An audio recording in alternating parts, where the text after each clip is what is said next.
5 दिन की हुकूमत पे इतना नशा, हम तो वो हैं जो सदियों से सुल्तान है।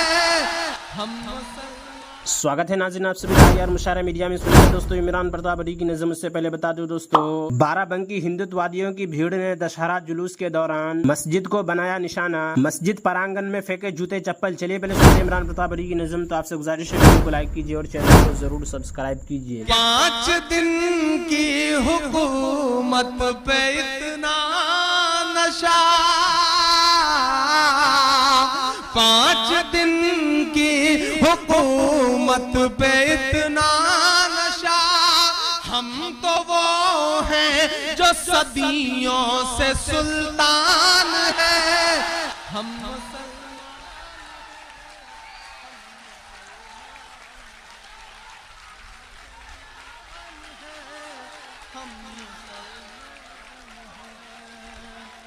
बहुत शुक्रिया, बहुत शुक्रिया, बहुत मोहब्बत है, बहुत शुक्रिया। हम मुसलमान हैं, हम मुसलमान हैं, मेरे भारत तेरी आन है, शान है। मेरे भारत तेरी आन है, शान है। हम तेरी सरहदों के निगहबान हैं। हम मुसलमान हैं, हम मुसलमान हैं, हम मुसलमान हैं, हम मुसलमान हैं। शमीम मेरे भाई, मेरे दोस्त, कभी कभी मैं सोचता हूँ कि आखिर ये सियासत, ये हुकूमतें, ये सिस्टम, ये प्रशासन हमारी मासूम नस्लों से क्या उम्मीदें करती हैं। कभी कभी मैं सोचता हूँ, जब हमारे हाथ में शहनाई थमाई गई तो हम उस्ताद बिस्मिल्लाह खान बन गए। जब हमारे हाथ में सरोद थमाया गया तो हम उस्ताद अमजद अली खान बन गए। जब हमारे हाथ में तबला थमाया गया तो हम उस्ताद जाकिर हुसैन बन गए। याद करिए, जब हमारे हाथ में टेनिस का रैकेट पकड़ाया गया तो हमारी बेटियां सानिया बन गई। वीडियो को लाइक कीजिए और चैनल को जरूर। याद करिए कि जब हमारे हाथ में क्रिकेट का बल्ला पकड़ाया गया तो हम यूसुफ पठान, इरफान पठान, मोहम्मद शमी और जहीर खान बन गए। याद करिए कि हमारे हाथ में जब म्यूजिक दिया गया तो हम इस देश को आस्कर दिलवाने वाले रहमान बन गए। आखिर क्या उम्मीद करते हैं आप हमसे? आपने हमारे हाथ में साइंस दिया तो हम इस देश को परमाणु संपन्न बनाने वाले कलाम बन गए। बात अब कहता हूं शमीम भाई, चूंकि हमें अव्वल रहने की आदत है, चूंकि हमें अव्वल रहने की आदत है चचा, तो हो सकता है कि पांव लड़खड़ाया हो तो हम हाजी मस्तान भी बन गए हो। बट इट्स अ ब्लैक, जिस तरह एक इंद्रधनुष होता है, स्पेक्ट्रम होता है, उसमें बहुत सारे रंग होते हैं। एक रंग काला भी होता है। ये हमारी जिंदगियों का काला रंग है। मैं सिस्टम से, प्रशासन से गुजारिश करता हूं कि हमारी इन मासूम नस्लों को उस काले रंग से मत पहचानिए। हमारी जिंदगियों के जो और खूबसूरत रंग हैं, हमें उससे पहचानिए। हम इस मुल्क की तरक्की में शाना बशाना आपके साथ खड़े हैं। हमें साथ लेकर के चल कर तो देखिए। मैं आखिरी बंद पढ़ता हूँ इस नज़्म का। हम मुसलमान हैं, हम मुसलमान हैं। मेरा दर्द बोल रहा है। मैं बहुत रोया था इस नज़्म को कहते हुए, कई दिन तक बहुत उदास रहा इस नज़्म को कहते हुए। पढ़ते पढ़ते भी कभी कभी अंदर से बहुत टूट सा जाता हूँ कि हमें ये भी बोलना पड़ रहा है कि बुतकदों के लिए, मैं कदों के लिए,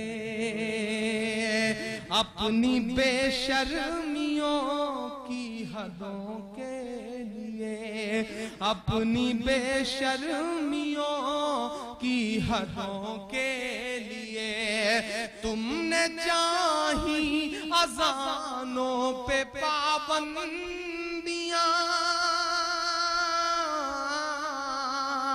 तुमने चाही अज़ानों पे पाबंदियां, हम तो लड़ते रहे सरहदों के लिए, हम तो लड़ते रहे सरहदों के लिए।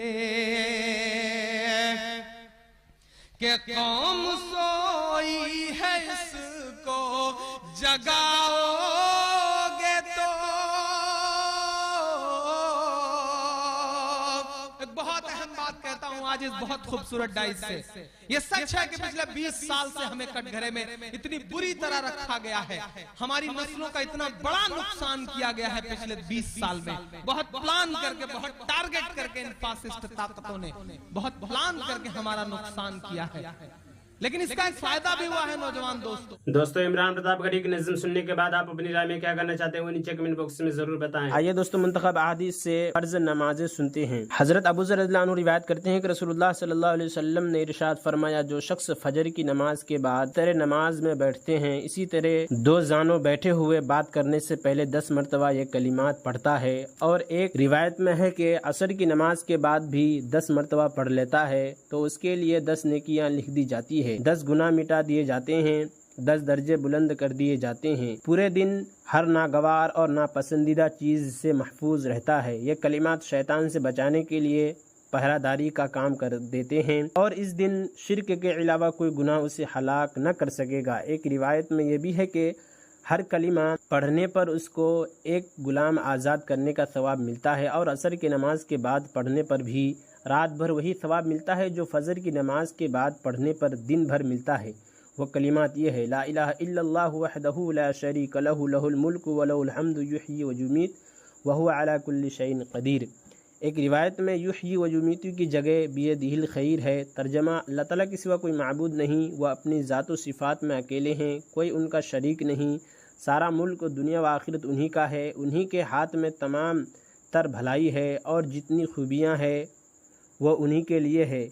वही जिंदा करते हैं, वही मारते हैं और वह हर चीज़ पर कादिर है। हज़रत अली रज़ियल्लाहु अन्हु रिवायत करते हैं कि रसूलुल्लाह सल्लल्लाहु अलैहि वसल्लम ने इरशाद फरमाया, कुरान वालों यानी मुसलमानों वित्र पढ़ लिया करो, क्योंकि अल्लाह ताला वित्र पढ़ने को पसंद फरमाते हैं। फ़ायदा, वित्र बेजोड़ आदत को कहते हैं। अल्लाह ताला के वित्र होने का मतलब यह है कि किसी के जोड़ का कोई नहीं वित्र पढ़ने को पसंद फरमाया, ना भी उस वजह से है कि इस नमाज की रकातों की तादाद ताक है। हज़रत अबू दरदा रज़ियल्लाहु अन्हु फरमाते हैं कि मुझे मेरे हबीब सल्लल्लाहु अलैहि वसल्लम ने 3 बातों की वसीयत फरमाई, हर महीने 3 दिन के रोज़े रखना, सोने से पहले वित्र पढ़ना और फजर की 2 रकात सुन्नत अदा करना। फ़ायदा, जिन्हें रात को उठने की आदत है उनके लिए उठकर वित्र पढ़ना अफजल है और अगर उठने की आदत नहीं तो सोने से पहले ही पढ़ लेनी चाहिए। हज़रत अबू हुरैरा रज़ियल्लाहु अन्हु रिवायत करते हैं कि रसूलुल्लाह सल्लल्लाहु अलैहि वसल्लम ने इरशाद फरमाया, मुअज्जिन के गुनाह वहाँ तक माफ़ कर दिए जाते हैं जहाँ तक उसकी आवाज़ पहुँचती है, यानी अगर इतनी मसाफत तक की जगह उसके गुनाहों से भर जाए तो भी वह सब गुनाह माफ़ कर दिए जाते हैं। जानदार व बेजान जो मुअज्जिन की आवाज़ सुनते हैं वह सब क़यामत के दिन इसके लिए गवाही देंगे। मुअज्जिन की आवाज़ पर नमाज में आने वाले के लिए 25 नमाज़ों का सवाब लिख दिया जाता है और एक नमाज से 25 पिछली नमाज के दरमियानी औक़ात के गुनाह माफ़ कर दिए जाते हैं। फ़ायदा, बाज़ उलमा के नज़दीक 25 नमाज़ों का सवाब मुअज्जिन के लिए है और इसकी एक अज़ान से पिछली अज़ान तक के दरमियानी गुनाहों की माफ़ी हो जाती। हज़रत मुआविया रज़ियल्लाहु अन्हु रिवायत फरमाते हैं कि मैंने रसूलुल्लाह सल्लल्लाहु अलैहि वसल्लम को इरशाद फरमाते हुए सुना, मुअज्जिन क़यामत के दिन सबसे ज़्यादा लंबी गर्दन वाले होंगे। फ़ायदा, उलमा ने इस हदीस के कई मानी बयान फरमाए हैं। एक ये कि चूँकि मुअज्जिन की आवाज़ सुनकर लोग मस्जिद में नमाज़ पढ़ने जाते हैं, लिहाजा नमाजी ताबे और मुअज्जिन असल हो, और असल चूँकि सरदार होता है इसलिए इसकी गर्दन लंबी होगी ताकि उसका सर नुमाया नज़र आए। दूसरा ये कि चूँकि मुअज्जिन को बहुत ज़्यादा सवाब मिलेगा इसके लिए वह सर अपने ज़्यादा सवाब के शौक़ में गर्दन उठा कर देखेगा, इसलिए इसकी गर्दन भी लंबी नज़र आएगी। तीसरा ये कि मुअज्जिन की गर्दन बुलंद होगी इसलिए कि वह अपने आमाल पर नादम न होगा और जो नादम होता है उसकी गर्दन झुकी हुई होती है। चौथा ये कि गर्दन लंबी होने से मुराद ये है कि मुअज्जिन मैदान हश्र में सबसे मुमताज़ नज़र आएगा। बाज़ उलमा के नज़दीक हदीस शरीफ का तर्जमा यह है कि क़यामत के दिन मुअज्जिन जन्नत की तरफ तेज़ी से जाएंगे। हज़रत अब्दुल्लाह बिन उमर रज़ियल्लाहु अन्हुमा रिवायत करते हैं कि नबी करीम सल्लल्लाहु अलैहि वसल्लम ने इरशाद फरमाया, जिसने 12 साल आज़ान दी उसके लिए जन्नत वाजिब हो गई। इसके लिए हर आज़ान के बदला में 60 नेकियां लिखी जाती है और हर औकात के बदला में 30 नेकियां लिखी जाती हैं। और इमरान प्रतापगढ़ी से जुड़ी खबरों और नज़मों के लिए हमारे इस चैनल को ज़रूर सब्सक्राइब करें। मिलते हैं किसी और वीडियो में ऐसे ही नई नज़म और नई खबरों के साथ। तो जब तक के लिए दीजिए मुझे इजाज़त और रखिए अपना ख्याल। आप देख रहे थे सुनहरे लफ्ज़ और मैं आपके साथ मोहम्मद ताक़िब। अस्सलामु अलैकुम रहमतुल्लाहि व बरकातुहू।